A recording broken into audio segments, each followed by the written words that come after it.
Welcome back guys. जब भी digital marketing domain के अंदर जॉब्स की बात होती है, स्किल्स की बात होती है, आपने देखा होगा ज्यादातर लोग SEO, Google ads, Facebook ads, landing pages, WordPress और ग्राफिक डिजाइनिंग इसी के अराउंड सोचते हैं। आज की इस वीडियो में मैं आपसे ऐसे 6 डिफरेंट करियर ऑप्शंस के बारे में डिस्कस करने वाला हूं जो बेसिकली लाई तो डिजिटल मार्केटिंग डोमेन के अंदर ही करते हैं, बट इससे रिलेटेड स्किल्स बहुत सारे लोगों के पास नहीं है, इससे रिलेटेड टैलेंट बहुत सारे लोगों के पास नहीं है, इसलिए डिजिटल मार्केटिंग एजेंसीज के अंदर ये पोजीशंस अक्सर वैकेंट रह जाती हैं।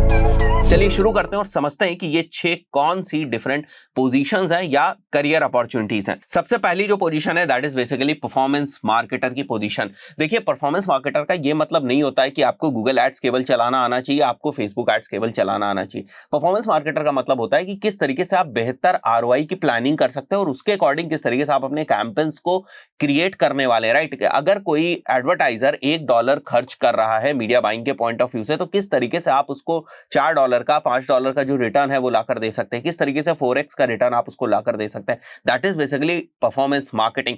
ज्यादातर केसेस में हम क्या देखते हैं कि मार्केट के अंदर जो कैंडिडेट्स अवेलेबल है ना, वो अपने आप को गूगल एड्स में स्किल्ड तो मानते हैं, अपने आप को मेटा एड्स के अंदर स्किल्ड तो मानते हैं, बट वो मार्केटिंग का जो कॉन्सेप्ट है ना वो उनका इतना क्लियर नहीं होता है, वो बिजनेस का कॉन्सेप्ट उनका उतना क्लियर नहीं होता है। उनको समझ में नहीं आता है कि भाई एक्चुअली जो बिजनेसेस है ना वो सर्वाइव करेंगे आरओआई के ऊपर, तो किस तरीके से उनकी आरओआई की प्लानिंग करी जाए, किस तरीके से मीडिया प्लान को बनाया जाए सो दैट उनको मिनिमम जो अमाउंट है वो डालकर मैक्सिमम आउटपुट जो है वो मिल सके, या जो भी वो आउटपुट अभी कर रहे हैं उसको और बेहतर तरीके से वो कैसे ऑप्टिमाइज कर सके। इसके लिए क्या स्ट्रैटेजीज की जरूरत है, इसके लिए क्या रिसोर्सेज की जरूरत है, क्या अगर हमें सीआरओ की जरूरत है तो सीआरओ हमें करवाना पड़ेगा। Now these all different types of decisions are basically taken by the performance marketer on the basis of data. तो उसको डेटा एनालाइज करनी आनी चाहिए। ऐसा नहीं है कि सीधे उसने कैंपेन चला दिया और कैंपेन चलाने के बाद वो 4-5 दिन तक कुछ समझ ही नहीं पा रहा है कि भाई लीड आ गई तो ठीक है, और अगर नहीं लीड आई तो भी ठीक है, ठीक है, बट अगर लीड आ भी रही है तो उन लीड से कितना कन्वर्जन हो रहा है, उसकी एओवी कितनी है, एओवी क्या बढ़ाई जा सकती है क्या,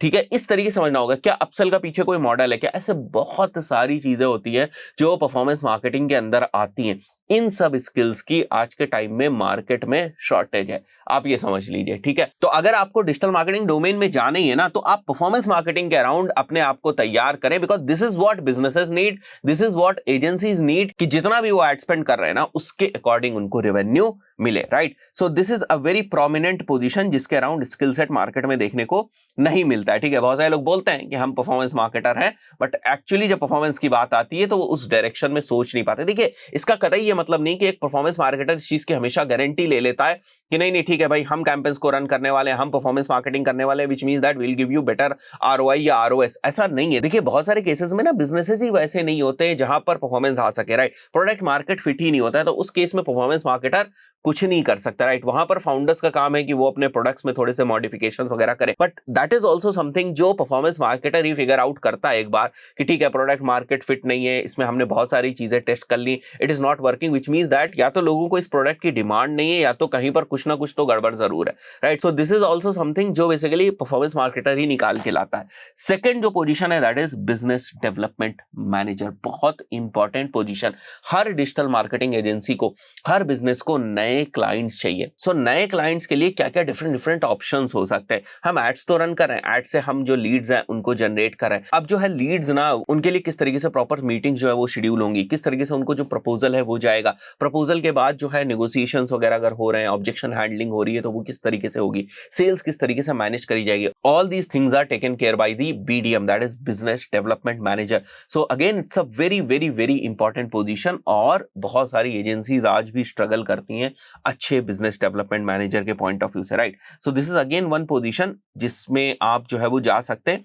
नाउ आप बोलेंगे सर बिजनेस डेवलपमेंट मैनेजर की पोजीशन तो हर जगह होती है, हम डिजिटल मार्केटिंग के पॉइंट ऑफ व्यू से ही क्यों बात कर रहे हैं। मैं यहाँ पर डिजिटल मार्केटिंग के पॉइंट ऑफ व्यू से इसलिए बात कर रहा हूँ क्योंकि अगर आप डिजिटल मार्केटिंग एजेंसी के अंदर बीडीएम की पोस्ट के ऊपर जाते हैं ना, तो वहां पर डिजिटल मार्केटिंग की जो नॉलेज है ना वो मस्ट है। देखिए, डिजिटल मार्केटिंग एजेंसी के अंदर जो कोई भी काम करता है ना, अगर उसके फंडामेंटल डिजिटल मार्केटिंग के क्लियर नहीं है ना, तो उस एजेंसी के अंदर सर्वाइव नहीं कर सकता, उस कंपनी के अंदर सर्वाइव नहीं कर सकता। आई मीन अगर ग्राफिक डिजाइनर भी है ना, तो ग्राफिक डिजाइनिंग के स्किल के साथ साथ बहुत ही फंडामेंटल कि भाई डिजिटल मार्केटिंग में मार्केटिंग का जो एंगल है उसको कैसे लाया जाए अपनी डिजाइन के अंदर। So all these different things ना जो अलग अलग टास्क होते रहते हैं डिजिटल मार्केटिंग एजेंसीज के अंदर, उन सब में कहीं ना कहीं थोड़ा बहुत जो मार्केटिंग की नॉलेज है ना उसकी जरूरत पड़ती है। अगर कोई लैंडिंग पेज डेवलपर भी है ना तो उसको भी थोड़ी सी ना मार्केटिंग की समझ होती है। तो डिजिटल मार्केटिंग एजेंसीज के अंदर ना बेसिकली अगर आप किसी भी पोजीशन के ऊपर अप्लाई कर रहे हैं और आपको बेसिक डिजिटल मार्केटिंग की नॉलेज है, which will be always an add on for you, right? Now the third position is project management.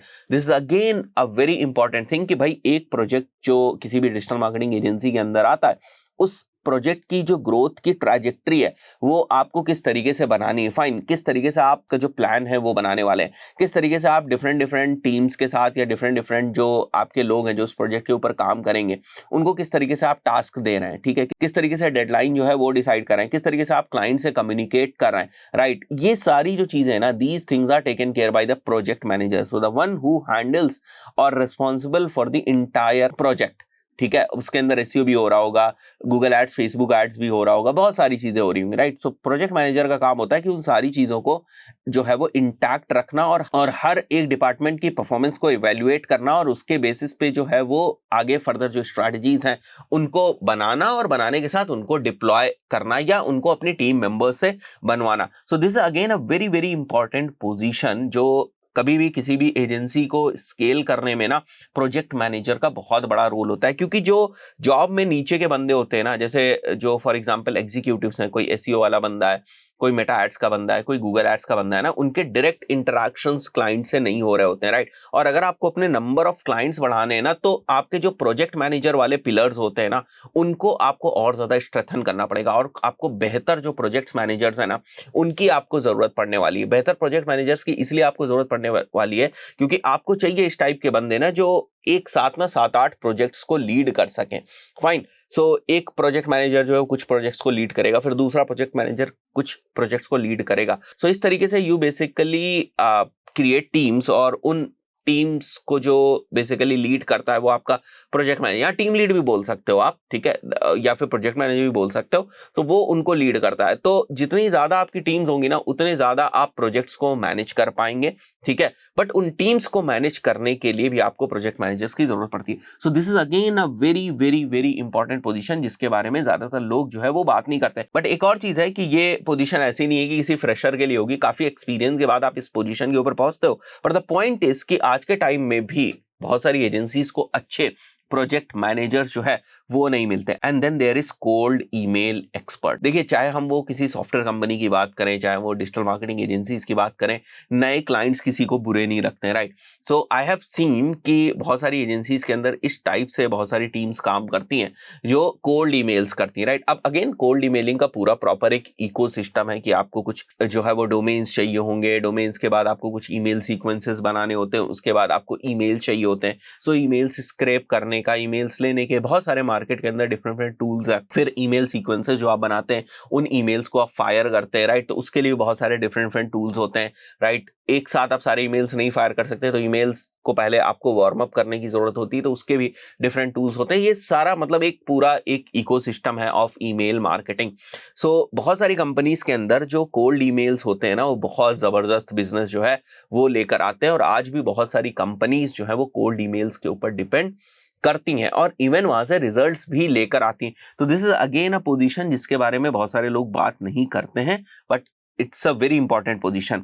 Fifth is copy writer. आज के टाइम में एक एक शब्द जो है ना वो बिकता है। मतलब आप कभी कभी ना कुछ चीजें ऐसी होती है जिनको पढ़ते ही ना आप जो है वो कोई भी चीज खरीद लेते हैं। लैंडिंग पेज पे कोई आप यूनिक लाइन देखते हैं ना, उसके बाद अगर आपको लीड अपनी ड्रॉप करनी होती है तो ड्रॉप कर देते हैं, या कोई सर्विस अवेल करनी होती तो कर लेते हैं, जो प्रोडक्ट आपको लेना होता है वो ले लेते हैं। That is only because of the power of copy writing, right? आज के टाइम में एजेंसी समझ रही है इस चीज को और कॉपी राइटर्स पे वो इन्वेस्ट कर रही है, राइट? बट अभी भी मार्केट के अंदर अच्छे कॉपी राइटर्स नहीं है, बिकॉज दिस इज समथिंग जो अंदर से आता है। मतलब अच्छी कॉपी राइटिंग वही इंसान कर सकता है जो बहुत कुछ सोचता है, जो जो हर चीज को एक नए नजरिए से देखता है, नए एंगल से देखता है। अगर मैं मार्केट में भी जा रहा हूं, मुझे कुछ लिखा हुआ दिखता है तो उससे भी मैं कुछ मीनिंग निकालता हूं, उससे भी मैं कुछ आइडियाज निकालता हूं। It is very similar to कि किस टाइप से बड़े बड़े मार्केटिंग के कैंपेन्स बनते हैं। तो मार्केटिंग के कैंपेन्स में कॉपी राइटर्स का बहुत बड़ा रोल है। Fine, so this is again a very important position और इसके लिए भी अगर आप चाहें तो तैयारी कर सकते हैं और अच्छी कंपनीज के अंदर आपको अच्छी ग्रोथ मिलेगी। Sixth is landing page expert and funnel builder. So funnels are very important. अब इसका एक एग्जांपल मैं आपको बताता हूँ। फॉर एग्जांपल मेरी डिजिटल मार्केटिंग एजेंसी के लिए क्लाइंट चाहिए। सो अगर मैं डायरेक्टली बोलूंगा कि मेरे को डिजिटल मार्केटिंग एजेंसी के लिए क्लाइंट चाहिए, तो हो सकता है उतने ज्यादा लोग ना आए। अगर मैं इस तरीके से करता हूं कि मैं एक कंसल्टेंसी दे रहा हूं गूगल एड्स की, जिसकी जो कॉस्ट है, लेट्स से वो 20 मिनट्स की जो कॉस्ट है वो है 2000 रुपीज या 3000 रुपीज, तो बहुत सारे बिजनेस ओनर्स उस कंसल्टेंसी को बुक कर लेंगे। Now that will be the first step of the funnel. अब जब वो कंसल्टेंसी को बुक कर लेंगे 2000 की, 2500 की, 3000 की, तो ये नंबर काफी ज्यादा होगा। मान के चलते हैं 100 लोगों ने इस टाइप से जो है वो 2000 की कंसल्टेंसी को बुक कर लिया, या 200 लोगों ने 2000 की कंसल्टेंसी को बुक कर लिया। बिकॉज वो जो लोग हैं ना, वो सर्विसेज को देख रहे हैं, उनके पास काम है, राइट, तभी वो मेरी गूगल एड्स की कंसल्टेंसी को बुक कर रहे हैं। अदरवाइज वो गूगल एड्स की कंसल्टेंसी को बुक नहीं करेंगे। वो बिजनेस ओनर्स है, वो गूगल एड्स रन करें, उनको कहीं चैलेंज जरूर आ रहा होगा, राइट। तो कुछ लोग तो कंसल्टेंसी करके निकल जाएंगे, उनकी अगर प्रॉब्लम वहां पर सॉल्व हो जाती है, बट कुछ लोग जो अपना प्रोजेक्ट आउटसोर्स करना चाहेंगे वो फर्दर फिर आगे जाएंगे, राइट।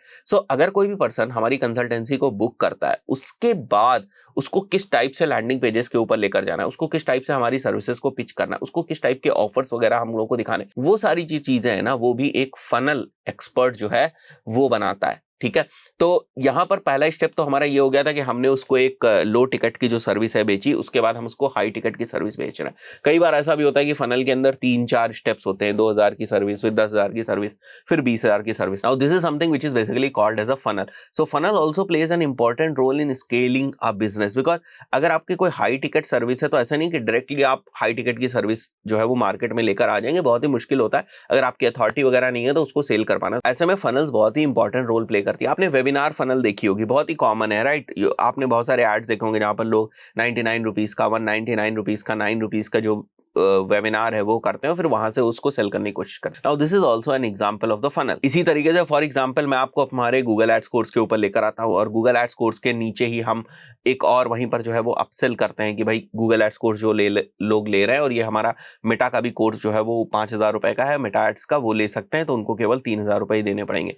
तो 5000 गूगल एड्स के वो प्लस 3000 रुपए मेटा एड्स के। Now this is again the part of the funnel building. तो ये सारी चीजों की आज के टाइम में डिजिटल मार्केटिंग एजेंसी के अंदर बहुत ज्यादा डिमांड है। अब फनल से रिलेटेड बहुत सारे आज के टाइम में मार्केट में जो टूल्स हैं वो अवेलेबल हैं। जैसे फनल्स के लिए लैंडिंग पेज बिल्डर्स वगैरह की आपको जरूरत पड़ेगी, ठीक है, ईमेल्स लिस्ट वगैरह की ईमेल्स वगैरह की आपको जरूरत पड़ सकती है। तो बहुत सारे मार्केट में जो है वो डिफरेंट डिफरेंट टूल्स हैं। जैसे System.io एक टूल हो सकता है आपके फनल को बिल्ड करने के लिए, क्लिक फनल से एक टूल हो सकता है। तो ऐसे बहुत सारे मार्केट में टूल्स अवेलेबल हैं जो आपकी ये यूजर की जर्नी के पॉइंट ऑफ व्यू से जिन जिन स्टेप्स की जरूरत होती है, जिस टाइप के भी landing pages, opt in pages वगैरह बनाने की आपको जरूरत होती है, उसकी मदद आपको प्रोवाइड कर सकते हैं। या ये काम आप वर्डप्रेस के ऊपर भी बना सकते हैं। अगर आपके पास डेवलपर है और रिसोर्सेज है तो वर्डप्रेस पे भी ये काम हो सकता है, राइट। बट वो जो ऑफर्स होंगे या फनल किस तरीके की होगी, फनल में कोई लीकेज तो नहीं है, फनल पे ड्रॉप कहां पर आ रहा है, फनल से हम ज्यादा रेवेन्यू कैसे निकाल सकते हैं, कहां पर लोग बेसिकली फनल में फंस रहे हैं, ये सारा जो पार्ट है ना, ये टेक केयर करता है एक फनल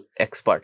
तो आई बिलीव अभी आपको समझ में आ गया होगा कि कुछ थोड़ी different different types of profiles हैं जिनके बारे में ज्यादातर लोग बात नहीं करते हैं, बट इनमें भी भविष्य में करियर में बेहतर किया जा सकता है। आशा करता हूं वीडियो आपको पसंद आया होगा। मिलता है नेक्स्ट वीडियो में। Till then good bye.